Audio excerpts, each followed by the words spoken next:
Warning: the following video contains various opinions of the host. These opinions are not meant to trigger you, but they probably will. Don't get triggered. Viewer discretion is advised.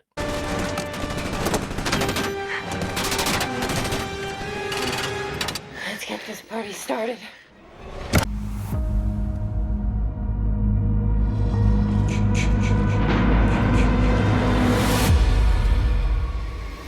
You know what, guys?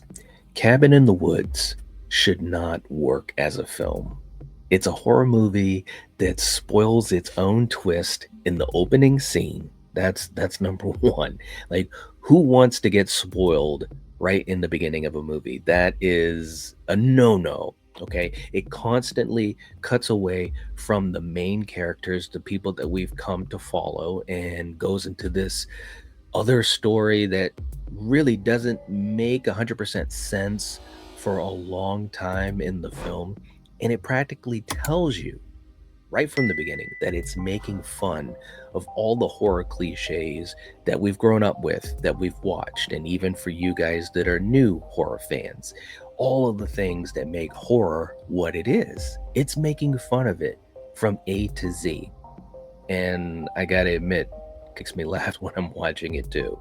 By all accounts, it should fall apart, all the way apart. So why has it become one of the most beloved horror films of the last 20 years or so? Today, we're breaking down what makes The Cabin in the Woods work.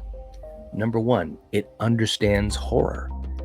I mean, everything about this film will tell you that it understands the rules of horror. It understands what makes horror fun. And I think what strikes me big time is that director Drew Goddard is a fan of horror.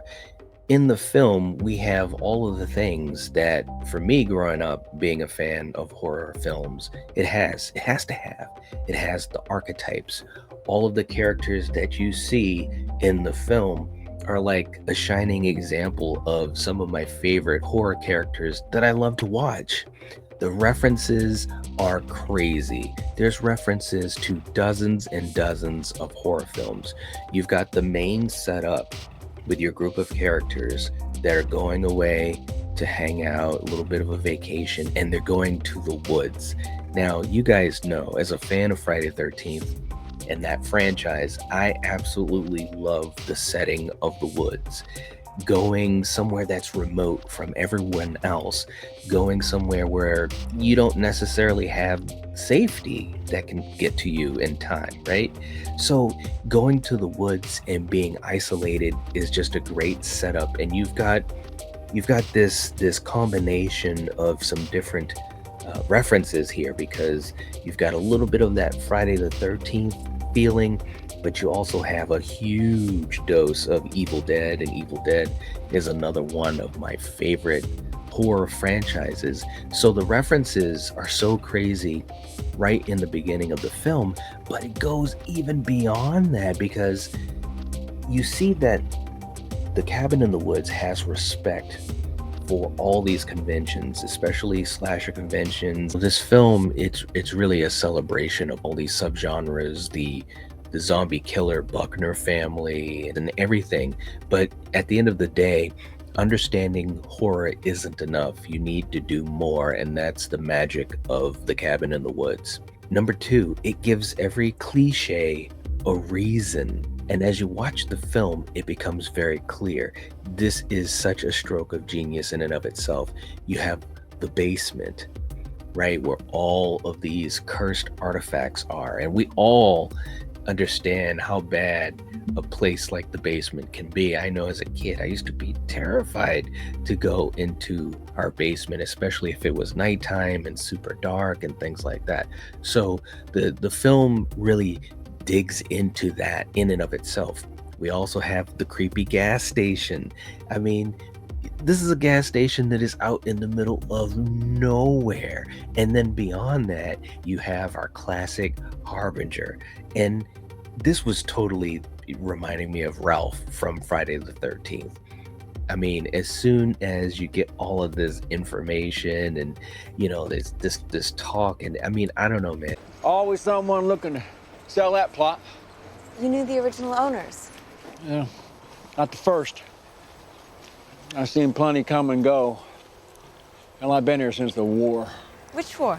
You know damn well which war. In the scene where they split up, I thought that was, not only was it so well done, but it struck me as far as giving that reason. And the technicians were pumping in the chemicals so that they would make poor decisions. I mean, I was just thinking to myself, this, you see this in every horror movie, right? Reading the book in the basement and basically waking up the Buckner zombie killers. That was just classic. I mean, this is totally from the Evil Dead, and it really made me think of that film a little bit differently. And that's a classic film that I absolutely love. Going outside, it's like, why would you go out into the woods, especially creepy woods like the ones that they're in? I mean, it's like the pure blueprint for horror. And all of these characters that we are starting to get attached to, they're making these decisions and we understand why. And because before they're in this situation and we meet them in the beginning of the film, we dig them. They're just regular college kids, right? The third thing that I think The Cabin in the Woods does so well is that they make these characters feel human. I mean, even though they're archetypes, they feel human. They feel real. They feel like people that I know. I mean, you look at Dana, who is our lead protagonist, just the average regular girl, smart, ambitious, and the type of person that is kind of got that inner courage thing going on. You look at Marty. I loved Marty. I mean, listen, first of all, he's the stoner dude, but he's also this philosopher, and he's like looking at things in a deeper level. And so that was actually really fun because it gave his character more dimensions than you would usually see from a character like this, especially in horror movies. Then you have Kurt, the athlete, and Chris Hemsworth. This was really before he really got super popular with Thor and the Marvel universe. But I mean, he played it perfectly. You know, he's sure of himself. He's like strong-willed, and I mean, you just but I mean, the cool thing about him was that he was a nice guy, you know, and he was actually smart. So it's like you have these characters in the film, and they play one way, but they've also got these other sides to them. And I think that that was really cool. And maybe that was foreshadowing. I mean, thinking about it right now, maybe that was foreshadowing as far as how they could flip a little bit differently, because each of these characters have a lot of sides to them, as we all do. And again, that's what makes them so human. Jules, I mean, you know, she's this, you know, beautiful friend of Dana, and but she's also kind of playing into that role of the ditzy blonde, but she's not too ditzy. And so it just worked out really well. Holden, you know, the friend, you know what I mean? But he's geeky, right? And it's like, okay, guys, we've got the whole crew all lined up, and I'm here for it. I think that this is why viewers still care about this film, is because they had all of these pieces of the puzzle that fit perfectly. And especially Marty. I want to go back to Marty. I would have never thought when I first saw this movie that Marty would have become the emotional anchor of the film. I mean, if you think about it, like when you first meet him, you're just thinking, okay, he's just a stoner guy, he's going to provide the comedy. But come to find out, not only is he that, but he's also the emotional anchor of this film. He's also the person that has like these values and the way that he looks at the world. And he's also, at the end of the day, the one that figures it all out, right? So in a way, he's the smartest. I mean, they never portrayed him as dumb, but like he was really intelligent, and he figured it all out. And like I said, he was really the heart of this film, and I would have never expected that in the beginning, like when I'm watching the movie. And I thought that, again, it's a stroke of genius about how to do characters really well in a horror movie. The fourth thing that makes The Cabin in the Woods work is the mystery never stops growing. From the beginning of the film, when I first watched this film, the beginning of it, I was thinking, am I watching the wrong thing? You see these scientists, and it's like, what are we doing here? It's supposed to be a horror movie. And it's interesting because the director and co-writer Joss Whedon did that on purpose. They really wanted to flip what a horror movie is. I mean, this whole horror movie, from their perspective of writing this film, is what they called, quote, a hating love letter to horror. In other words, they love horror so much, but they also see the flaws that horror has and had been making for a long time before this film came out. And so it was a way for them to celebrate these things, but also show why they can sometimes be very ridiculous. So in the film, the mystery of what's going on, it really just amps up level to level to level all the way through the film, all the way to the very end. The audience is asking themselves, who are these scientists? Like, there's no full explanation, until you get further into the film, and it gradually peels the onion back. What's underneath the facility? You see this facility, and you have that scene where they had this rumbling of sorts, and they talk about, oh, well, they're not happy down there. And you're thinking to yourself, well, who's not happy down there? You don't understand why this is happening either. It doesn't give the audience any time to figure that out. It keeps it as a mystery and a surprise. And it's in the back of your mind. In the back of my mind, I kept thinking to myself, well, why is this happening this way? Next, the elevators. It's like, what's in the elevators? And as you get the reveal, you're thinking to yourself, what the hell is going on? All of these monsters, these ghosts, killers, animals, and beasts, and all of these different things that we've seen in horror movies for the last century. It's crazy. It also asks the question, who are the ancient ones? Like, there's no understanding of that. And I think what is interesting about this film, all of these different subgenres of horror, they're just mashing them together. And with the ancient ones, you come to find out, I mean, this is like borrowing like some Lovecraftian type of elements. And it's like, oh my God, how is all of this going to work? But each answer that you get in the film, it creates another question.